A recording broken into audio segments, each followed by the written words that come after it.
Welcome back to North of the Broad. I'm your host, Karen Wyman, coming to you from the Paddle Shack above higher ground on Ladies Island. I'm joined this afternoon by Michael Ricks from the Technical College of the Lowcountry. Thank you. Thank you for having me on. I'm really glad that you're here this afternoon. You guys have a lot of things going on at TCL, and you're here to talk about the new Pre-Police Academy program. Yes, we have two certificates, a basic Pre-Police Academy certificate and an advanced Pre-Police Academy certificate. We're going to start one in August. That's going to be the basic, and it's going to run throughout the semester. And then we're going to start the advanced certificate in January and run throughout the spring semester.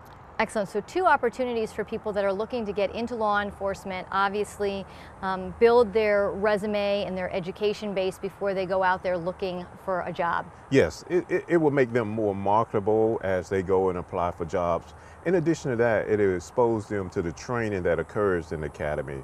And when they get exposed to that training, they can identify, hey, is this something I really want to do or I don't want to do? Right. A little bit of a primer to just make sure that we know exactly what we're getting ourselves into, That's right? So why were these added? Obviously, there was probably a need that is here in the community. There's a need. Our president, Dr. Goff, talked about the academy initially being from North Carolina, where they have the academies attached to the community colleges. But we only have one in South Carolina, and the state only funds one. And that one are backing up. Not only do they have a high attrition rate of people who do not pass the academy, or finish the academy, now they have the ones that it takes them a while to even get into the academy after they've been hired. So what we would like to do is start training people early on so they will be a lot more successful when they get to the academy.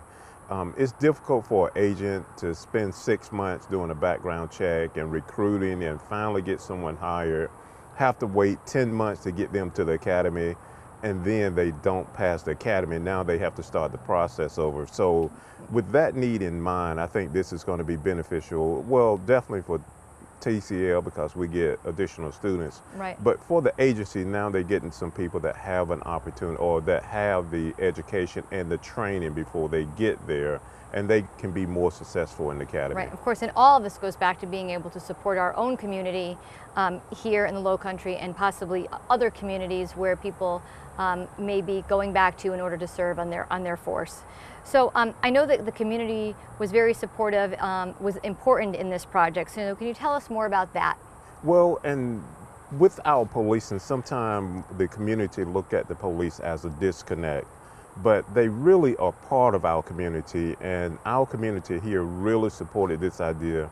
Palmetto Electric provided us a scholarship where we were able to purchase a firearm simulator, which would allow us to go in and teach students about don't shoot, prepare them proper how to make the decisions, challenge their critical thinking skill, and prepare them early on for the firing range.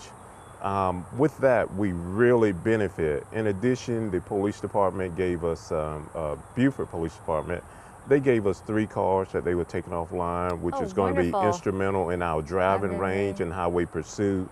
Now we're receiving more things to fulfill the cars from other police departments. Port Royal has committed to giving us radars, and Bluffton Police Department, they have given us light bars to go in the cars. So all the law enforcement agencies are participating, but we receive a lot of support from the community also. That's so good to hear. It's just wonderful.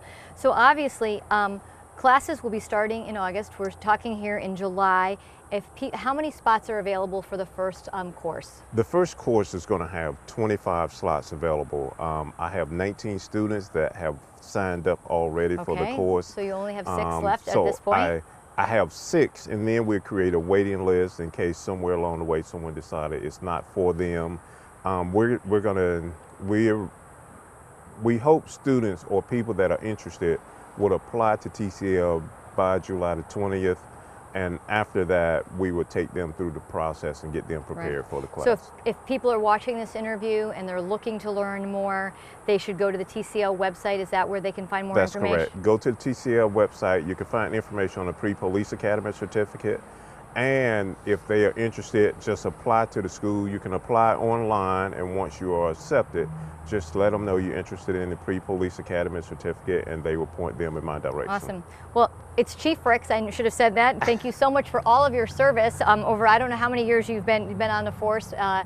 We're in your different locations, but thank you so much for all of your service and for heading up this program. I think that TCL is really lucky to have you, and this is just a great program to bring to the community. Thank you so very much much for being a guest this afternoon. Thank you. Glad to be on the program. Absolutely. We'll be right back with our next guest on North of the Broad.